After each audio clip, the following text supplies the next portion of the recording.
Hello everyone, welcome back to Stock Solution, your SEBI registered research analyst, and I hope you all are doing well. And I welcome you to the new video of our weekly analysis.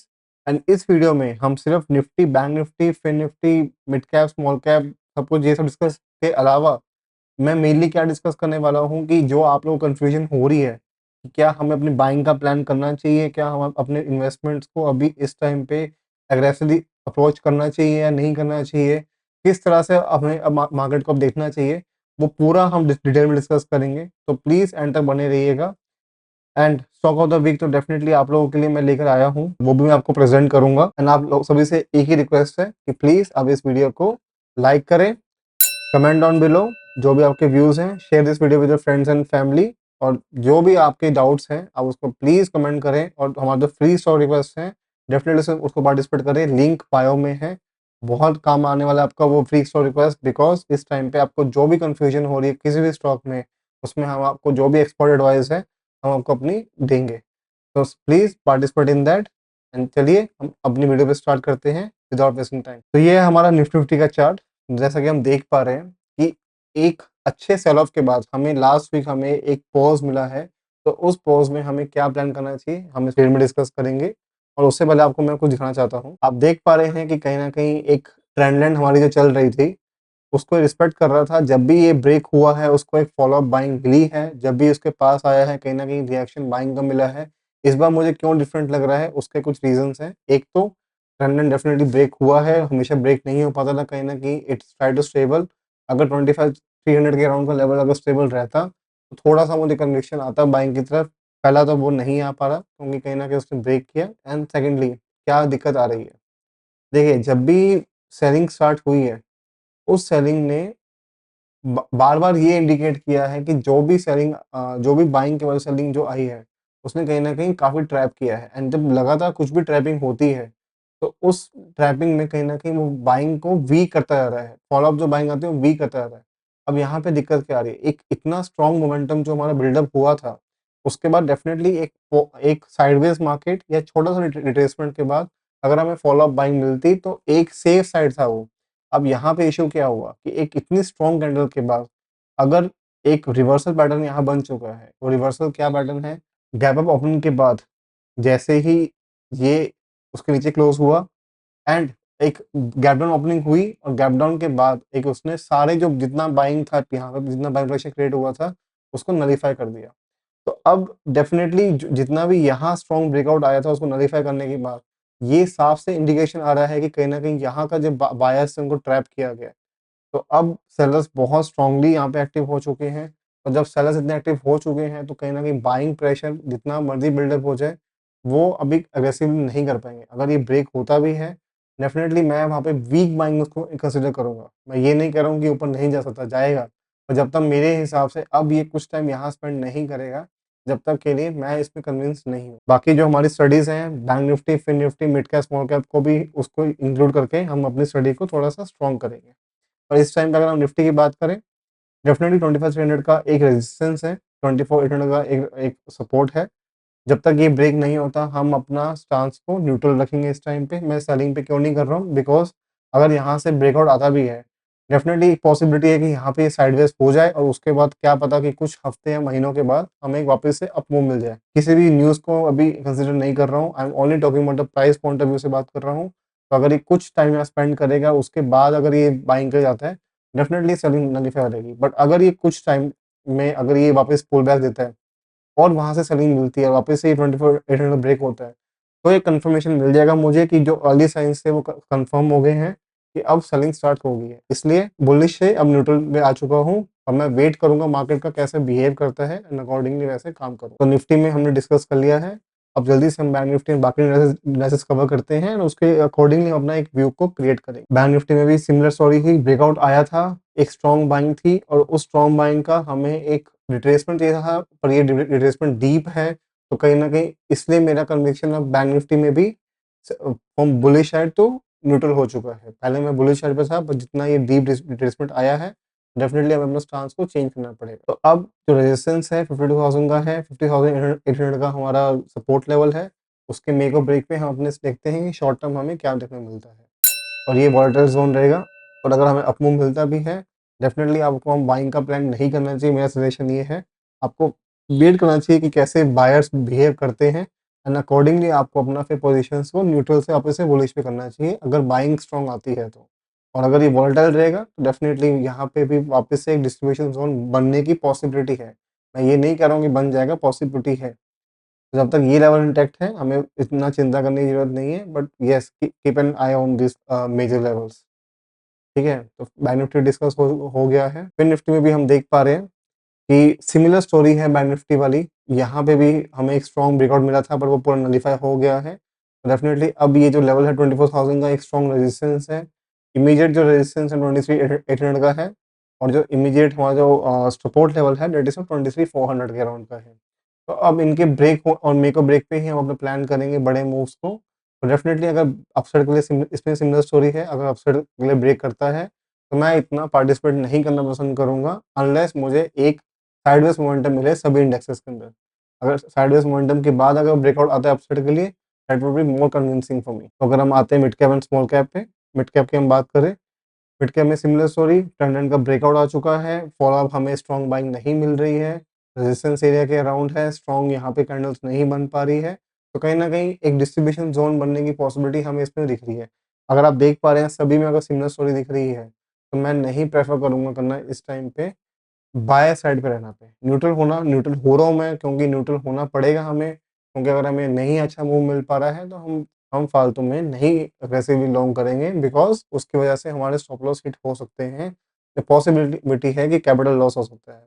तो better होता है कि जब आपका view neutral रहेगा, तो आपको उस टाइम पे कुछ नहीं, सिर्फ आपको ऑब्जर्व करना चाहिए मार्केट कैसा बिहेव कर रहा है। और यहाँ पे भी हम देख पा रहे हैं कि बहुत सिमिलर स्टोरी दिख रही है हमें ऑफ हेड एंड शोल्डर की। और यहाँ पे ब्रेकआउट नेकलाइन का रीटेस्ट आया, अगर अभी अभी ब्रेक करता है, डेफिनेटली आपको एक डाउन मूव कंफर्मेशन मिल जाएगा, बिकॉज़ ये कंफर्म हो जाएगा कि ये डिस्ट्रीब्यूशन पैटर्न बन चुका है, ट्रेंड लाइन ब्रेक हो चुका है, वीकनेस दिख रही है मार्केट में, तो मल्टीपल सिग्नल मिल जाएंगे। तो अभी के लिए इस एरिया को आप सिर्फ एक वॉलेटाइल ज़ोन माने और एक न्यूट्रल ज़ोन माने। जब तक ये कुछ टाइम यहाँ स्पेंड नहीं करता, आपको अपना स्टांस को बुलिश या बेरिश नहीं करना है। यही मैं आपको रिक्वेस्ट कर रहा हूँ, क्योंकि मल्टीपल इंडेक्सेस हम देखते आ रहे हैं, वहाँ पे कहीं पे भी आपको ऐसी कुछ नहीं दिख रहा कि आपको अग्रेसिवली लॉन्ग या शॉर्ट होना है। अगर हम स्मॉल कैप की बात करें, very similar story on small cap as well.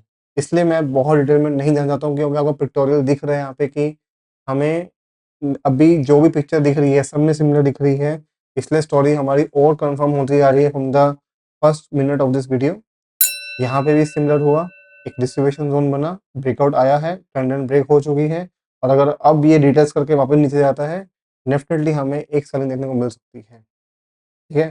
तो स्मॉल कैप में भी 19,000 का लेवल है, वो एक इम्पोर्टेंट हर्डल रहेगा, 18,000 सपोर्ट रहेगा। अगर वो ब्रेक करता है, हमें उसके मेक और ब्रेक पे अपना स्टांस को अकॉर्डिंगली करना पड़ेगा। But yes, this is a volatile zone, तो यहाँ पे भी आप न्यूट्रल ही रहिए। इंडिया विक्स की बात करें, इंडिया विक्स बहुत कंफर्टेबल पे है, 13.22 के अराउंड है। जब तक 16 क्रॉस नहीं करता, तब तक कोई डरने की ज़रूरत नहीं है, नथिंग टू वरी अबाउट, ये बहुत न्यूट्रल ज़ोन पे है।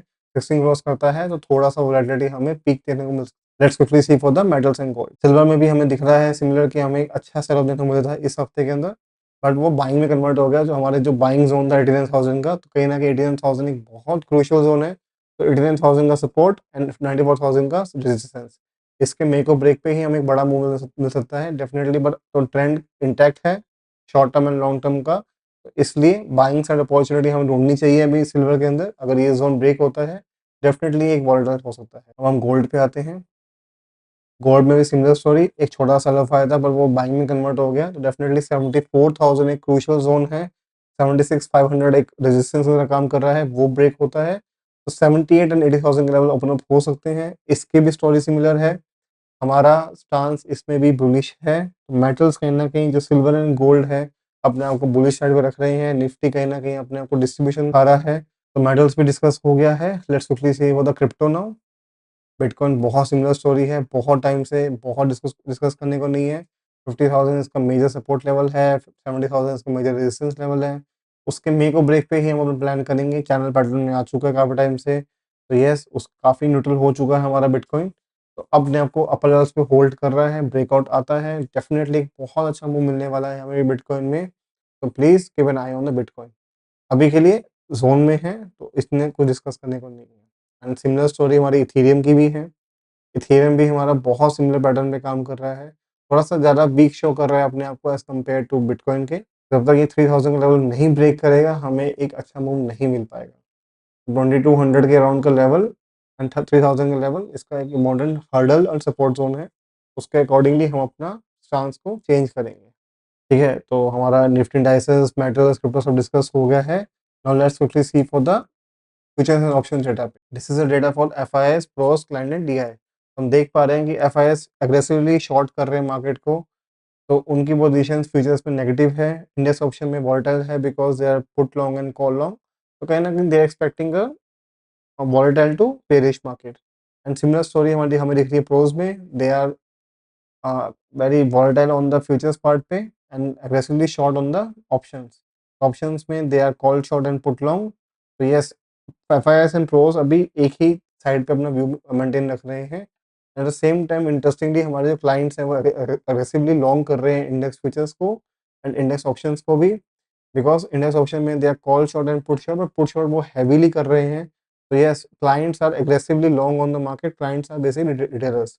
तो रिटेल लॉन्ग है, एफआईएस शॉर्ट टू एग्रेसिव है, शॉर्ट टू मतलब वॉलेटाइल टू शॉर्ट है, प्रोस भी वॉलेटाइल टू शॉर्ट है, डीआईएस तो डेफिनेटली बहुत टाइम से शॉर्ट कर रहे हैं मार्केट को। तो major smart money short side पे है, क्लाइंट अब क्लाइंट हमारा लॉन्ग साइड पे है। तो अगर आप पैनिक होता है डाउन साइड के लिए तो वो क्लाइंट के साइड से ही आएगा। डेफिनेटली आपको ये समझना पड़ेगा जो रिवर्सल पोजीशंस जो हमें प्लान करनी है अब, वो बहुत सोच समझ के करनी पड़ेगी, बिकॉज क्लाइंट एकदम से बहुत सडनली अपने मूव्स को अब आजकल चेंज करते हैं। तो बाकी ओवरऑल डिस्कस हो गया है हमारा FIs, post client and DI data. अब वक्त आ गया है हमारे स्टॉक ऑफ द वीक का। And stock of the week जो इस हफ्ते का है वो है फिनिक्स लिमिटेड। फिनिक्स लिमिटेड जैसा कि हम देख सकते हैं, बहुत इंटरेस्टिंग स्टॉक क्यों लग रहा है मुझे, उसका एक रीज़न है। बहुत टाइम से अग्रेसिवली अपना हायर हाई हायर लोज बना रहा था, और दिस टाइम उसने कहीं न कहीं अपना हाई हाई अचीव नहीं किया और इस बेस पे दोबारा आ गया है। और अगर मैं डेली टाइम फ्रेम पे आऊँ तो ये बहुत क्रूशियल ज़ोन पे है। तो अब ये ज़ोन डिसाइड करेगा कि अब ये बेरिश साइड पे प्लान कर रहा है जाने का या बुलिश साइड पे कर रहा है। तो आपके लिए बहुत इंटरेस्टिंग स्टॉक होने वाला है। और द ईदर साइड, बिकॉज़ अगर यहाँ से बाइंग आती है तो भी अच्छी बाइंग हमें देखने को मिल सकती है, और अगर डाउन साइड जाता है तो वो भी अच्छा डाउन साइड हमें देखने को मिल सकता है। तो please keep an eye on this stock. बहुत इंटरेस्टिंग स्टॉक होने वाला है आने वाले वीक के लिए। सिर्फ इसी वीक के लिए नहीं, आने वाले बहुत सारे वीक्स के लिए। तो इस स्टॉक को आप अपनी वॉच लिस्ट में ज़रूर रखें। व्यू मैंने आपको बहुत क्लियरली बता दिया है कि मेरा व्यू न्यूट्रल है। इस टाइम पे मैं सेल या बाय साइड पे नहीं कर रहा हूँ। न्यूट्रल क्यों है, उसका मैंने आपको डिटेल एक्सप्लेनेशन दी है। तो आप उसको फॉलो करें, अकॉर्डिंगली अपने व्यू को बनाएं। आपको कोई डाउट आ रहा है, कुछ आपके व्यूज़ हैं, आप डेफिनेटली अपना कमेंट कर सकते हैं नीचे। I would love to see your analysis as well. आपके जो भी व्यूज़ हैं उस पर हम डिस्कशन करना पसंद करेंगे, व्यूअर्स के लिए भी काफ़ी अच्छा रहेगा। तो आप कमेंट कर सकते हैं नीचे, डेफिनेटली करें। बट मेरा जो अभी स्टांस बन रहा है, आपको मैंने पूरा एक्सप्लेन किया है कि मैं क्या दिख रहा है प्राइस में मुझे, तो वो स्टांस को देखते हुए I am on neutral side. अगर मेजर जोन ब्रेक होते हैं, डेफिनेटली मैं न्यूट्रल से सेल पे आऊँगा, और अगर मेजर जोन अपसाइड के लिए ब्रेक होता है तो मैं उसमें तब भी न्यूट्रल रहना पसंद करूँगा। मैं ऑब्जर्व करूँगा प्राइस कैसे बिहेव कर रहा है। आई वांट प्राइस की कुछ टाइम स्पेंड करे उस जोन में, और उसके बाद ही हम अपना फर्दर प्लान करें। तो अब देखते हैं आने वाला वीक कैसा रहेगा। बाकी जो भी एनालिसिस डेली की रहेगी वो मैं पोस्ट करता रहूँगा आपको इंस्टाग्राम या यूट्यूब पे। तो डेफिनेटली आप हमें वहाँ पे फॉलो कर सकते हैं दोनों प्लेटफॉर्म्स पे, ताकि आपको डेली अपडेट मिलता रहे। एंड आई होप आपको ये वीडियो काफ़ी अच्छी लगी हो। Please like this video, share this video with friends and family. Do comment down below जो भी आपके व्यूज़ हैं कि आपको कैसी लगी ये video. And also participate in the free stock request जो हमने ऊपर लिंक दिया हुआ है, एंड डिस्क्रिप्शन में आपको लिंक मिल जाएगा। एंड बाकी आप सभी को happy Dussehra. And I hope आपके लिए काफ़ी अच्छा वीकेंड जाए। And enjoy this festival, enjoy time with your family. And आपको मैं मिलता हूँ मंडे को। So take care and have a good time. Bye bye.